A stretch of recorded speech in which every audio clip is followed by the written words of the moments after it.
This is commentary on Review 4 in the Workbook for A Course in Miracles. Let me read this first paragraph here and then we'll discuss it a little bit. Now we review again, this time aware we are preparing for the second part of learning how the truth can be applied. Today we will begin to concentrate on readiness for what will follow next. Such is our aim for this review and for the lessons following. Thus we review the recent lessons and their central thoughts in such a way as to facilitate the readiness that we would now achieve. So what is this readiness it's talking about, and what are we preparing for? What does it mean by the second part? Well, if you'll remember, the structure of the workbook is that it has part one and part two, and we're in part one now. And the purpose of part one is to let go of how we're seeing things now, to let go, first of all, to discover this ego thought system that's inside of us and discover the Holy Spirit's thought system inside of us. And in this first part of the workbook, we're training our minds to let go of that ego's thought system, its perceptions, its thoughts, all of everything about it that seems real. And then in having done that, this letting go, then the second part of the workbook, which is what this is saying we're preparing for, once we've let go of the ego's thought system, that's really all that we need to do. We won't let go of it until we recognize it. We recognize the pain that's involved in it. But that's really our only job, is just to let that go. And then in the second part, what our job is to just welcome back the truth of who we really are. And that is always described as a holy instant. It's a time outside of time that has a memory of who we truly are. So this first part of the workbook, we're letting go of how we see things now, and in the second part we're welcoming in the truth of who we are. So that's what it's talking about, is preparing for the second part, and firming up our readiness for that. And the readiness for that is our willingness to let go of the ego and all the gifts that we think that it's going to give us.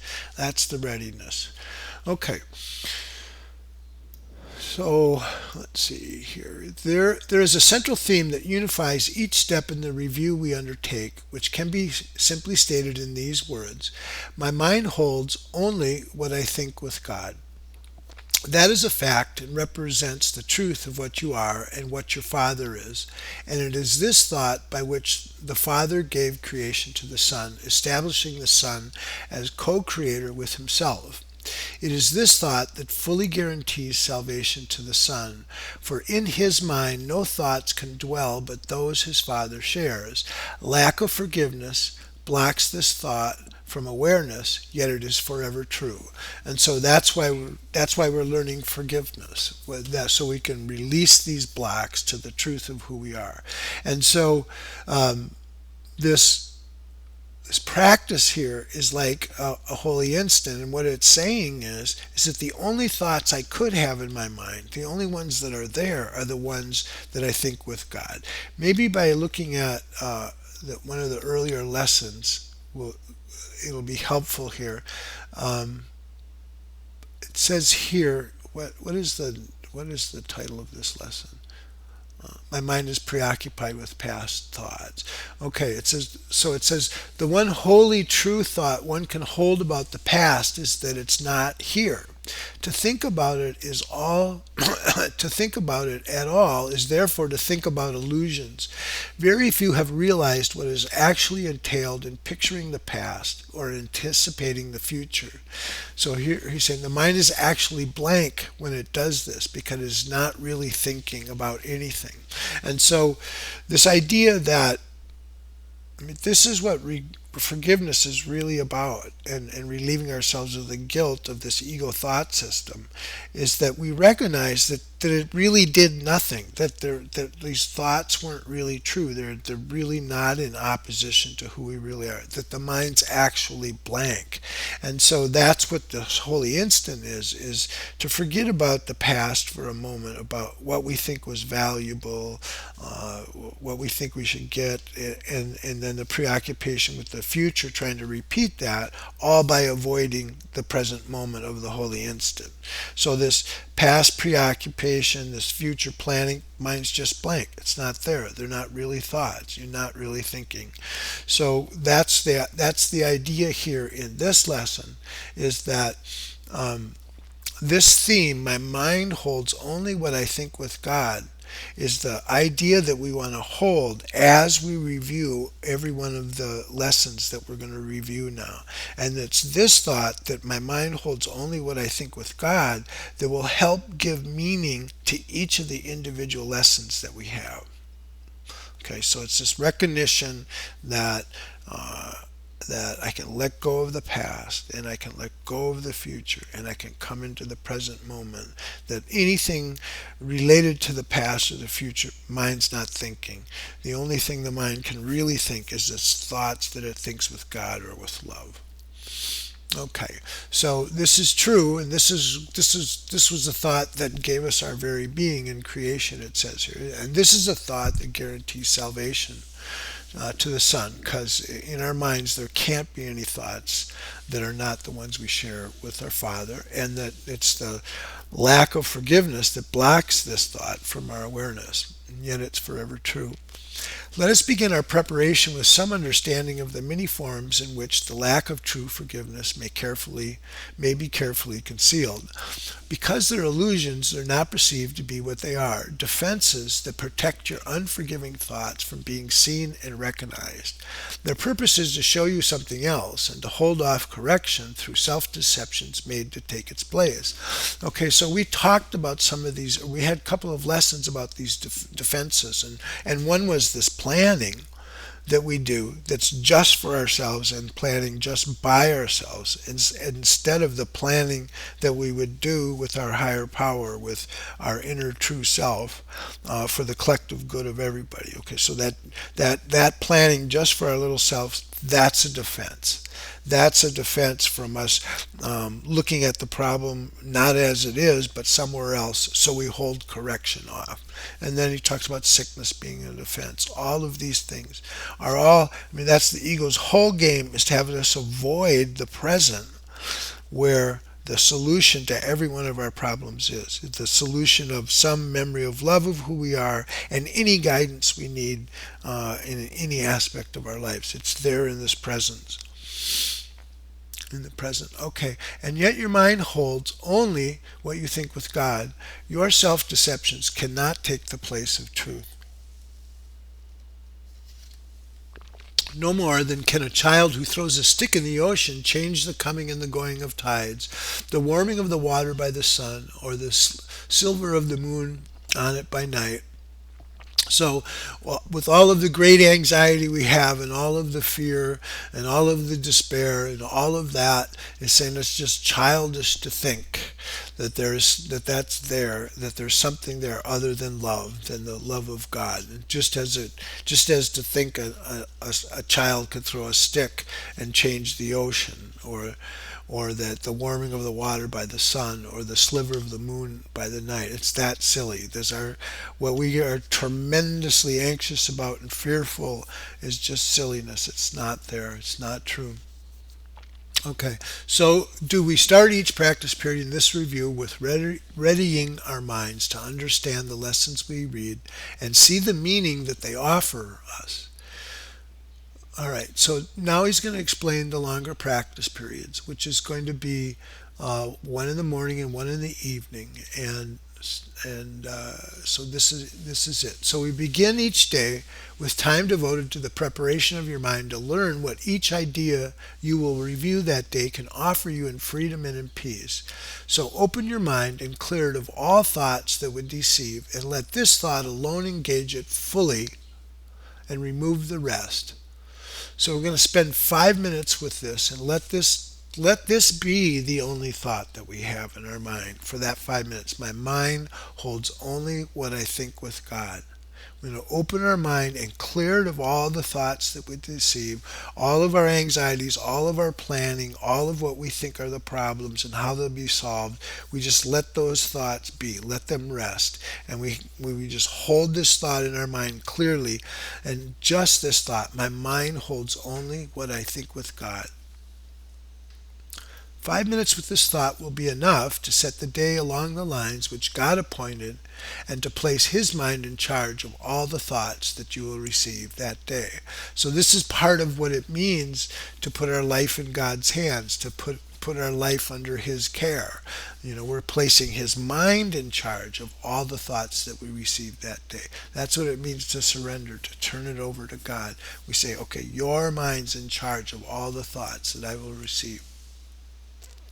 And they will not come from you alone, for they will all be shared with Him.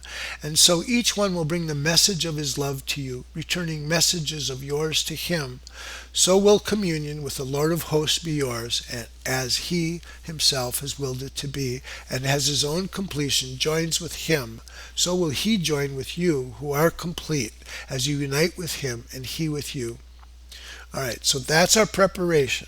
My mind holds only what I think with God. Just let that thought engage it completely. So after your preparation, merely read each of the 2 ideas assigned to you to be reviewed that day, and then close your eyes and say them slowly to yourself. That's really key, is just say that thought slowly. That'll help you slow down the mind from its spinning all its webs, all its scripts. We say that thought just slowly to ourselves, because there's no hurry now, for you're using time for its attendant purpose. Let each word shine with the meaning God has given it, as it was given to you through His voice. Let each idea which you review that day give you the gift that He has laid in it for you to have of Him.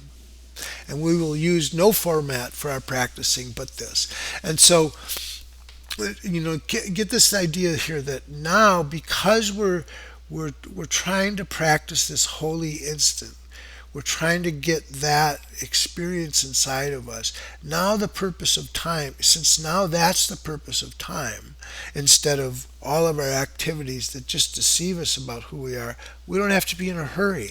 We can just be relaxed. All the anxiety about outcomes, what will happen, what we think should happen, what we don't think has happened, all of that can just be laid to rest, because now we're using time to have this holy instant to remember who we are, so we can just chill. We don't have to be worried about outcomes or anxiety about this.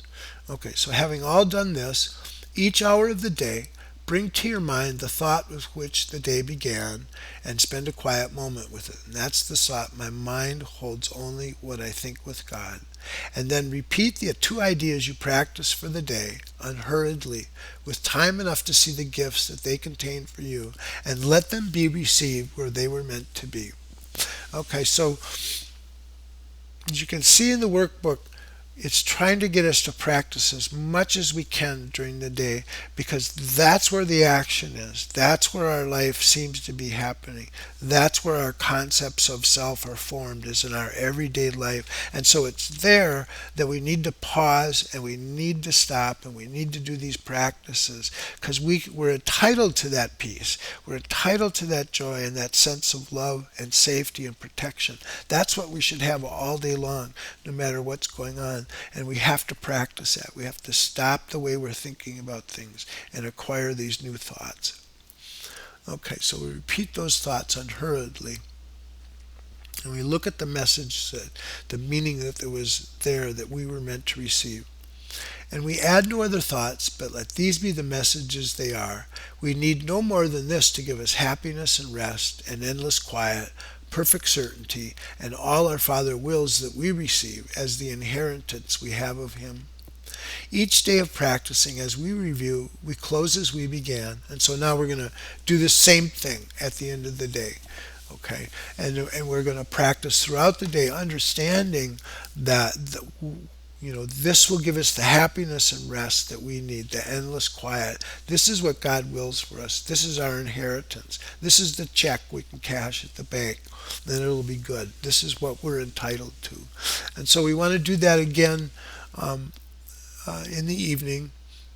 As we close, repeating this idea, my mind holds only what I think with God, and then we repeat the ideas for the day.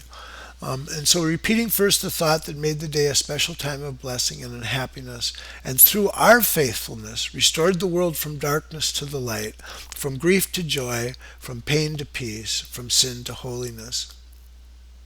And so God offers thanks to you who practice thus the keeping of his word. Think about that for a minute. When we do this, it's like God is grateful to us that we're spending this time. This is what it means to carry out his will, is to spend time with these ideas. And so God offers thanks to you who practice thus the keeping of his words. And as you give your mind to the ideas for the day again before you sleep, his gratitude surrounds you in the peace wherein he wills you be forever, and are learning now to claim again as your inheritance.